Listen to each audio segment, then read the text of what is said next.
ከጸለይን አይቀር እንደዚህ ነው መሰለኝ። በእውነት እግዚአብሔር የሚንቀሳቀስበት ጸሎት፣ እግዚአብሔር የሚመልሰው ጸሎት ልጁ ጄኒውን ስለሆነ ነው እግዚአብሔር መለሰለት። ጄኒውን ነው ጄኒውን ኮናቸው ያለው ሰው እግዚአብሔር ለምነው ይመልስልሃል በሉት እስቲ።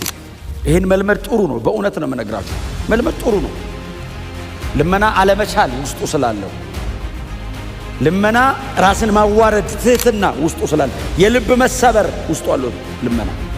ይሄንን መልመድ በጣም ጥሩ ነው። እንደ ክርስቲያን እንደ እግዚአብሔር ሕዝብ እኔ ስለምን እምለምነውን አክብሬ ነው እምለምነው።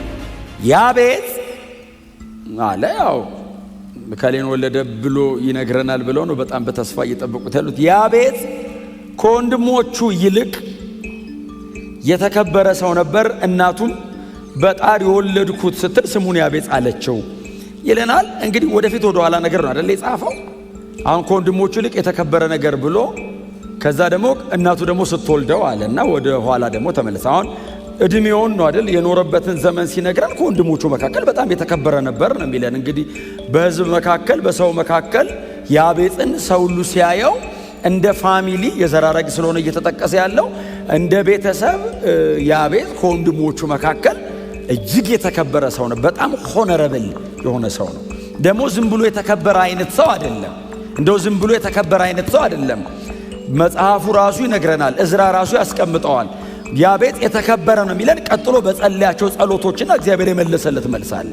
በዚህ ምክንያት እግዚአብሔር ያከበረው አይነት ሰው ነው። ከወንድሞቹ መካከል እጅግ የተከበረ ሰው ነበር።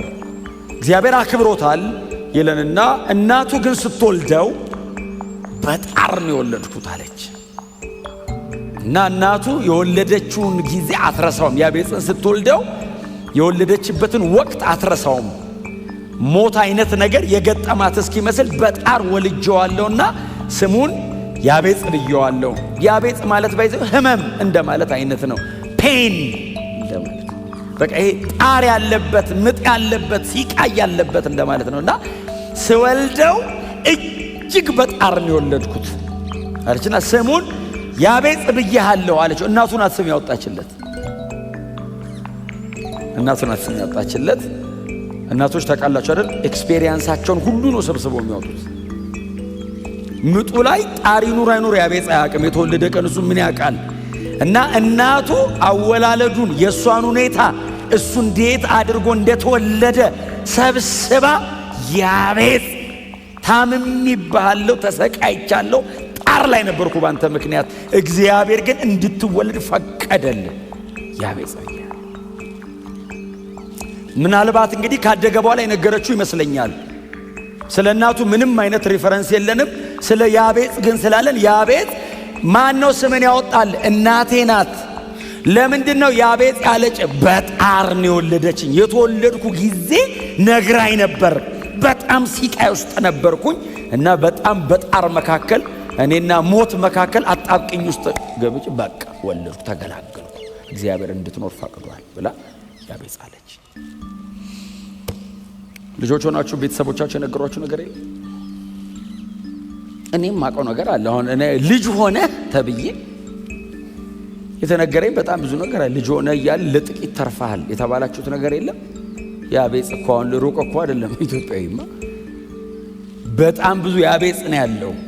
በጣር በብዙ ሲቃይ የተወለደ ይሄ ብላቴና ካደገ በኋላ ትልቅ ሰው ሲሆን መጸለይ ሲያውቅ፣ እግዚአብሔር እንዳለ ሲያውቅ፣ አምላክ በሰማይ እንዳለ ሲያውቅ፣ የሚለመንለት አምላክ እንዳለ ሲያውቅ፣ ቀጥሎ ደግሞ የሚለምነው ብቻ ሳይሆን የሚመልስለት አምላክ እንዳለ ሲያውቅ፣ በዘመኑ በእድሜው በታሪኩ መካከል ያቤጽ ጸለየ።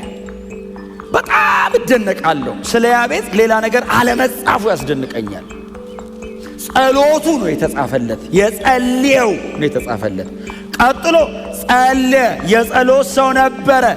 በእግዚአብሔር ፊት ቆሞ ጸለየ፣ አማጠ፣ ጮኸ ብቻ አይደለም መለሰለት። በእውነት እግዚአብሔር በጣም ብዙ ስህተትን ከታሪካችሁ ይሰርዝላችሁ። በእውነት በጣም የሚያደክም የሚያዝልን ነገር እግዚአብሔር ከእድሜያችሁ ላይ ይሰርዘው። ይሄ ሰው የተመዘገበለት የተጻፈለት ይኸው እኔ ከሺህ ዓመታት በኋላ ዛሬ አዲስ አበባ ከተማ ቤተ ክርስቲያን ቆሜ የጸለየውን ጸሎት የነበረበትን ሁኔታ ቆሜ እየተናገርኩ ነው።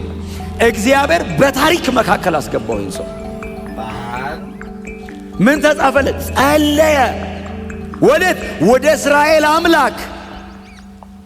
ይሄ የኪዳን ስሙ ነው። የእግዚአብሔር እኮ የእስራኤል አምላክ አለ በሰማይ አለ። ማን ነው? የእስራኤል አምላክ። ሲጸለይ ይሰማል፣ ቀጥሎ ይመልስልኛል። ይህንን የሚለው መቼ ነው? ከምርኮ ተመልሰው በሲቃይ መካከል ቆመው ከምርኮ ለተመለሰ ሕዝብ ይነበብላቸዋል። ሲነበብላቸው ያቤጽ ከወንድሞቹ መካከል የተከበረ ሰው ነበር ሲል ሁሉ በሲቃይ መካከል የሚኖር ነው። ሁሉ ከምርኮ ተርፎ የመጣ ነው። ኦልሞስት ኦል ከሞት አምልጠው የመጡ ናቸው። ምክንያቱም ስለ ባቢሎን ስለ ተማረኩበት አገር መጽሐፍ ቅዱሱ ሲነግረን ከእሳት ቶን የብረት እቶን ብረት የሚያቀልጥ ነው ይለዋል። ለዛ እኮ ነው ኢያሱን እኮ እግዚአብሔር መጥቶ ከእሳት የወጣ ትንታግ ነው አለው። ምን ማለት ነው? ከሚነድ እሳት መካከል ተስፈንጥሮ ያመለጠ ሊበላው ሲል የሾለከ ማለት ነው። ለአንድ ኢያሱ ለሚባል ሊቀ ካህን የተነገረ አይደለም። ከምርኮ ለተመለሰ ሕዝብ የተነገረ ቃል ነው። ስለ ኢየሩሳሌም የተነገረ ቃል። ስለዚህ እነዚህ በሙሉ ከጭንቅ ያመለጡ ከመከራ ያመለጡ በጣም ብዙ ሰው አጠገባቸው ባቢሎን ሞተዋል። አንዳንዱ ዕድሜው አልቆ፣ አንዳንዱ በተለያየ ሲቃይና መከራ አልቀዋል። ተርፈው ነው የመጡት። ያቤጽ ከወንድሞቹ መካከል የተከበረ ሰው ነበር ሲሏቸው፣ ነገር ግን እናቱ ስትወልደው በጣር ወልጄዋለሁና ብላ ያቤጽ አለችው። ይጽናናል ሰው። በጣር ነው የተወለደው። በምጥ መካከል ነው የወጣው። ከሞት ነው ያመለጠው። እሺ ምን አረገ? ጸለየ። ጸልዩ ነው አይደል መልእክቱ? የሚሰማ በሰማይ አለ። ለእስራኤል ተስፋ አለ። የእስራኤል አምላክ በሰማይ አለ። ነገሥታቶቻቸው ወድቀው ሊሆን ይችላል። ዳዊት ወንበሩ ላይ የለም ሊሆን ይችላል። የእስራኤል አስፈሪነቷ ከስሞ ሊሆን ይችላል። አምላኳ ግን በሰማይ አለ። መልእክቱ ይሄ ነው። ከምርኮ ለተመለሰ ሕዝብ አይዟችሁ፣ የታሪክ ባለቤት የወደደውን ማድረግ የሚችል አምላክ በሰማይ አለ። ያቤጽ ወደ እግዚአብሔር ጸለየ፣ ለመነው። ዋው እንዴት ያስደንቃል!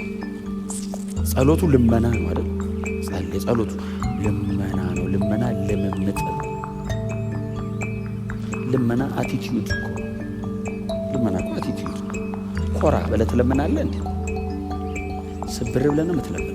ወድቀህ ነው የምትለምነው? ልመና እኮ የምትናገረው ቃል ይመርጥልሃል። ቃል ይመርጥልሃል። ልብን መስበርና አንገትን ማቀርቀር ብቻ እኮ እንዳይመስልህ፣ ቃል ይመርጥልሃል። ልመና በጣም ትሁት ያደርግሃል። ያቤጽ ለመነ ማለት ይህ ሁሉ ፕሮቶኮል አብሮት አለ። በጣም የተመረጠ ቃል ነው የተጠቀመው። አክብሮ የእስራኤል አምላክ አለው። እግዚአብሔር ይመስገን፣ የእስራኤል አምላክ አንተ አለ። እለምንሃለሁ። ምጥ አለው ልመናው ላይ። በጣር ነው የተወለድኩት። ማንም ተከትሎኝ ታሪክ ሊሰራ የሚችል የለም። አንተን ነው መለመንህ። ይህን መልመድ ጥሩ ነው። በእውነት ነው የምነግራችሁ፣ መልመድ ጥሩ ነው። ልመና አለመቻል ውስጡ ስላለው፣ ልመና ራስን ማዋረድ ትህትና ውስጡ ስላለ፣ የልብ መሰበር ውስጡ አለው ልመና። ይህንን መልመድ በጣም ጥሩ ነው። እንደ ክርስቲያን እንደ እግዚአብሔር ሕዝብ እኔ ስለምን ከጸለይን አይቀር እንደዚህ ነው መጸለይ። በእውነት እግዚአብሔር የሚንቀሳቀስበት ጸሎት፣ እግዚአብሔር የሚመልሰው ጸሎት። ልጁ ጄኒውን ስለሆነ ነው እግዚአብሔር መለሰለት። ይለ ጄኒውን ነው ያቤጽ፣ ጄኒውን ነው። ጎናቸው ያለው ሰው እግዚአብሔር ለምነው ይመልስልሃል በሉት እስቲ።